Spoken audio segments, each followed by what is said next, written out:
Hi guys, today I'm getting ready to make some kettle corn, and I thought I'd go ahead and videotape it and show you in case you haven't ever done kettle corn. It is super easy if you want a quick snack. We like our snacks, but we don't buy traditional snacks. You know, when I say traditional snacks, I'm talking about like potato chips. I'm trying to think of things like I grew up with cheese puffs, things like that. Now, my guys do get Kettle chips on occasion. They really like those. But we have not found an organic kettle chip, and it's not a staple for us anyway. So the best I have been able to find is a GMO free one, and I don't mind doing GMO free on occasion, but I don't want it as a regular part of our diet. I want our diet to be organic. So the main thing that they like to snack on, you know, in the evening you walk by and you grab a handful, is popcorn. And one of their favorites, besides caramel corn, which takes a lot longer to make than what I'm about to show you, and also it is a lot more sugar and a lot more fat in it. Kettle corn is a nice alternative. You've got the high fiber snack. Popcorn is good for you depending on the way it's made, and if you have a sweet tooth, it's easily curbed with a little bit of sugar added to your popcorn pan. So I like to use olive oil to pop my popcorn in. I have used butter, and I have used just regular shortening, Spectrum organic shortening, but I believe this does the best job. Just regular yellow popcorn and then organic sugar, and that's all we need to make this. This is my popcorn popper. We have used this style popper for years. This is our second popper. It's a stainless steel popper, and you'll note that there was a window here. It's a plastic window. It broke years ago. So I simply do this. My husband laughs at me that I'd even show anyone. But you know what? You gotta do what you gotta do. So this keeps the popcorn in. The key to good popcorn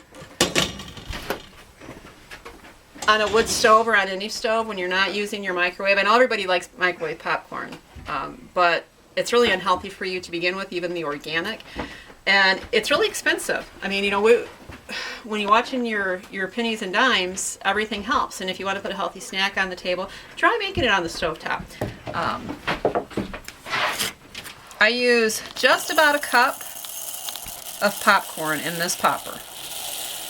If I get a little too much in, it makes it hard to pour out, but I still just go by this amount. You don't need a lot of olive oil. I use enough to cover it. I couldn't begin to guess. I'd want to say maybe an 1/8 of a cup. I'm really guessing there. And for sugar, you don't need a lot. You need just about 1/3 of a cup of sugar. So, yeah. Which this fine handmade scoop is exactly 1/3 of a cup. Promo for RJ Shop. You want to make sure that you get your popper hot before you put your oil in it. It's because it gets hot, it's going to smoke a little bit even after being washed, because like this is seasoned inside, and there's still going to be some oil in there even after washing it thoroughly. So you might get a little smoke coming off. You don't want it so hot that if there is any oil in there already, that it's obviously burning the oil. But I make sure my popper's good and hot. I add enough oil to coat the bottom. I let that get hot for just a minute, not very long. Now I know a lot of people will throw 1 or 2 kernels in there, and I used to do that, in all honesty. I do not do it any longer. So about 1/3 of a cup. And then I put my sugar right on in, and this is where you have to start stirring it right away.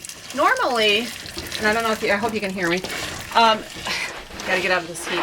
Normally, I would not bother stirring my popcorn. If I was just making plain popcorn, I would not worry about keeping it stirred until I start hearing it pop. I know the thought is that you gotta stir it.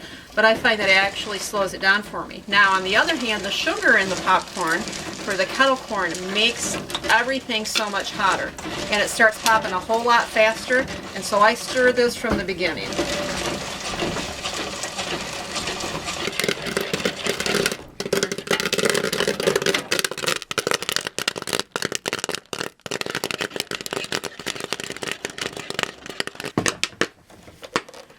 Alright, this stuff is hot.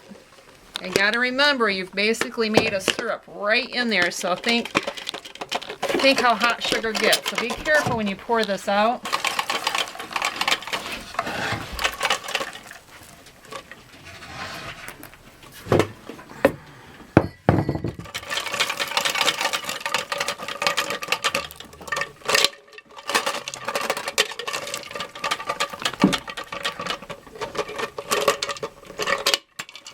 Okay, so the key to popcorn and this kind of poppers, if you're going to make more than one batch, as long as it's already hot, go ahead and get your next batch going because it's going to go that much faster than the first. With the kettle corn, you need to let the kettle corn set for a few. While it's hot, I go ahead and I salt it. We like the salted sweet corn. I go ahead and salt it while it's hot. Now, listen to this. See if you can hear this. Hear how crunchy that is? Because it's already cooling. I don't know if you ever make caramel corn, you know what I'm talking about. You're looking for that crunch as it cools. And the kettle corn should do the same once it starts to cool right away. It's like a really ultra fine caramel corn glaze on regular popcorn. Again, it's not near as much sugar, not near as much butter involved. In this, there's no butter involved. It just really suits a sweet tooth with it. A cup of popcorn is pretty big for, about a third a cup of sugar in it. And then I'm going to make some more.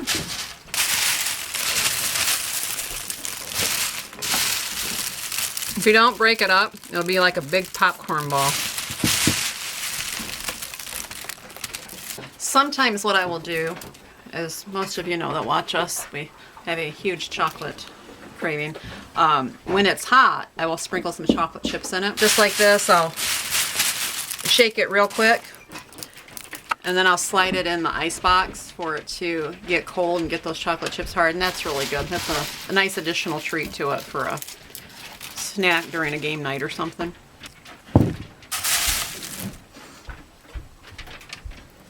Okay, so that's all there is to it. It's, like I said, really easy and really good. So we'll talk soon. God bless. I just wanted to show you guys, this was a brand new bottle of olive oil that I was using. I did 2 batches, and you can see I hardly used any olive oil in my popper to get the corn to pop nicely.